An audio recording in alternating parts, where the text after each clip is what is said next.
I love this horse. I think he's a fantastic 2-year-old for Chad Brown, who's not necessarily known for his exploits with 2-year-olds, especially on the dirt, more so on turf. This day in the Champagne, he was just exceptional. Look, it wasn't the best of races in terms of depth, but he beat a nice horse called Tip Top Thomas back into second.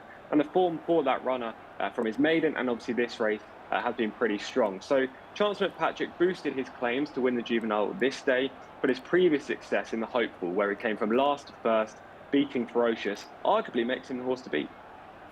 Well, he's not the favourite, though, so that makes him a bet, in my view, if you think he's the horse to beat, because he's second in around 4-1 generally. Ahead of him in the market is East Avenue, who's also got this great record coming in. We can have a look at East Avenue turning over Ferocious, actually, who will reoppose. Any reason Ferocious might turn this around, or no? I don't think so. I mean, Ferocious briefly missed a kick this day in the Breeders' Futurity at Keeneland, and it was a very speed-favouring track. So you could argue that Ferocious was unfavoured by the way the race panned out. That being said, East Avenue, you can see in this footage right now, he's won head and chest, barely asked for maximum effort. Now, the thing with East Avenue, he's a very good, young, improving type for a trainer who doesn't necessarily thrive with 2-year-olds. However, he has drawn the one hole, gate one, in this Breeders' Cup Juvenile. There's lots of early speed, and both of East Avenue's previous successes have come when he's made all of the running. Can he get to the front from the inside? That's the big question. He's a short enough price, but he's got lots of ability. Is that the key factor for you, Tom, or were you more leaning Chancellor McPatrick even before that draw? No, it is the key factor. I didn't think much separated East Avenue, Jonathan's Way, who we haven't touched on, but he's the Iroquois winner, and Chancellor McPatrick. They're the three kind of big guns in this race. But when you're drawn stall one in a race with loads of pace and you want to be forwardly placed, I don't want to be taking a short price about any horse that has those kind of circumstances. So I'd rather Chancellor McPatrick at a bigger price from a good wide draw. Hopefully there's a big pace burn up early on. A minor pace collapse or even a major pace collapse late will bring Chancellor McPatrick into play. OK, you mentioned Jonathan's Way and the Iroquois. We can show that, actually. We've got that to hand, the Churchill Downs. Grade 3 this, so a lesser grade, but impressive win.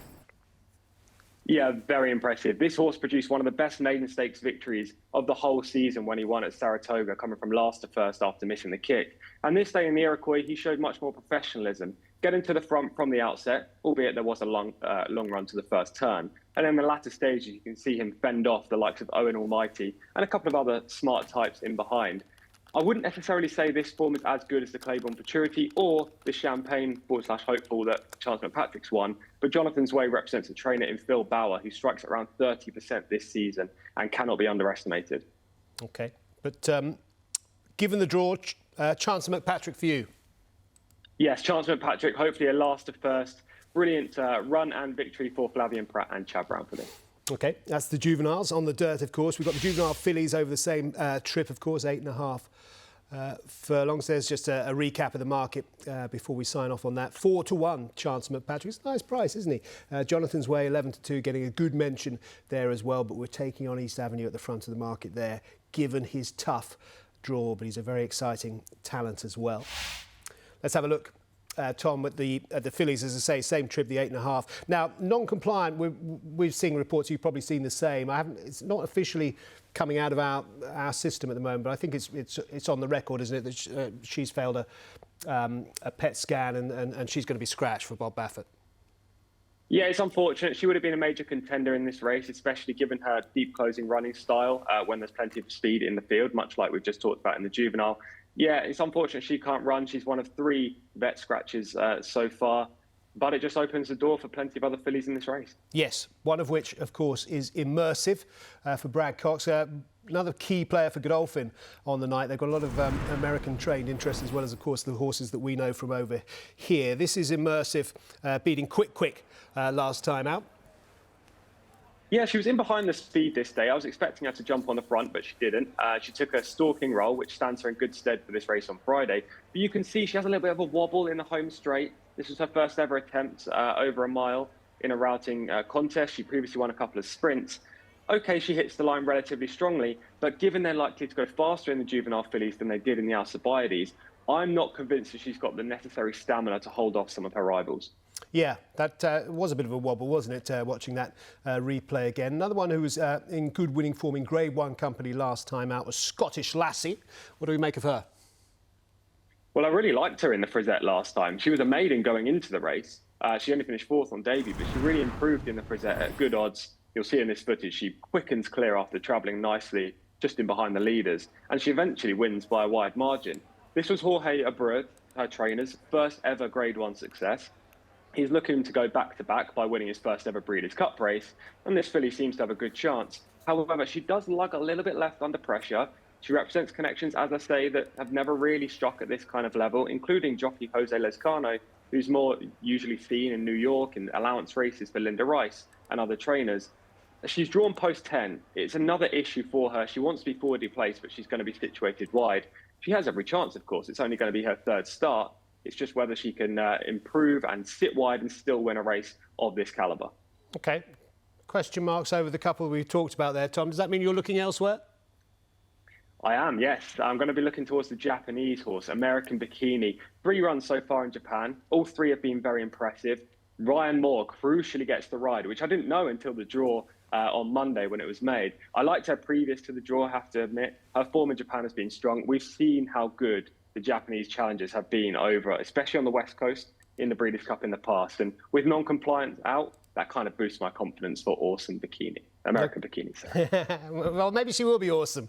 American Bikini by American Pharaoh, but for Japan, for Takashi Saito and Ryan Moore on board, drawn in 9, American Bikini. Where is she market-wise? About a 4-to-1 shot generally at the moment. That market might just be still settling down after non-compliant coming out from that. Now, these are all dirt races so far that we've talked about. Let's stay with the juveniles on Friday, but talk about a race that we might win. The Europeans, I mean, with the juvenile turf for the fillies, or the juvenile fillies turf, I should say, for which Lake Victoria is a pretty warm order, understandably, for Aidan O'Brien and Ryan. Well, I say understandably. I hope we're not overestimating our European credentials against what the best that the States have to offer in this division, Tom. But 2 Group 1s, including a Cheveley Park and a Moyclair, it has to make her the one to beat, doesn't it? Absolutely, yeah. She's undoubtedly the horse to beat, and I'm sure that everyone watching right now who's ready to press that button on their Breeders' Cup multiples is hoping that I'm going to produce some kind of big confidence booster for them. And to be honest, I wouldn't be surprised if Lake Victoria won. She's definitely the form setter in the race. Aidan O'Brien does exceptionally well in the Breeders' Cup, as we all know. This race looks like a perfect spot for her. She should handle conditions. The trip's fine. The one issue, again, much like with East Avenue, is the gate 1. She literally could have drawn anywhere else and she would be an odds-on shot in this race. But because she's in 1, she's 11-10. That's interesting.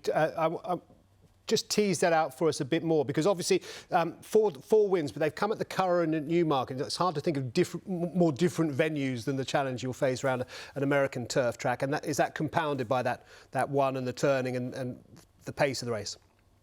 Exactly, yeah. Oval circuit over in the US, unlike what we generally have over here.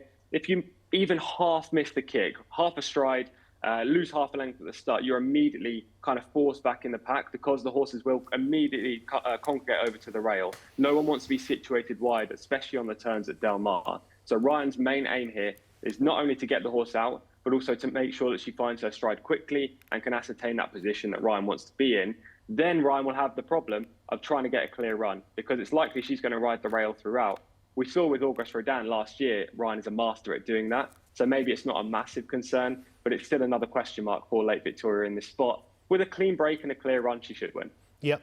Great ride, no question about that. But that gate speed, we see it time and time again. It is a vulnerability for us versus the locals, it seems. Talking of which, this is one of my concerns about City of Troy, and we've touched on this already in passing. So where are you on City of Troy and the Classic? Can he do it? He can do it. I would love him to do it as a neutral. Look, everyone in England, Ireland, are definitely going to be cheering him on. The issue for me is just he's a very short price. He's sub 2-1 right now. He's probably going to get a little bit shorter before the off as well, considering there are some negative reports about some US horses going into the race. I hope he gets the job done. But there's just a main concern for me, and that's the kickback. I don't necessarily think he's going to struggle on the surface as such. It's more, can he take the kickback in his face and still, breathe well during the race efficiently and produce his best. On his best form, he's the most talented for me. I don't think there's any question about that. I don't like fierceness.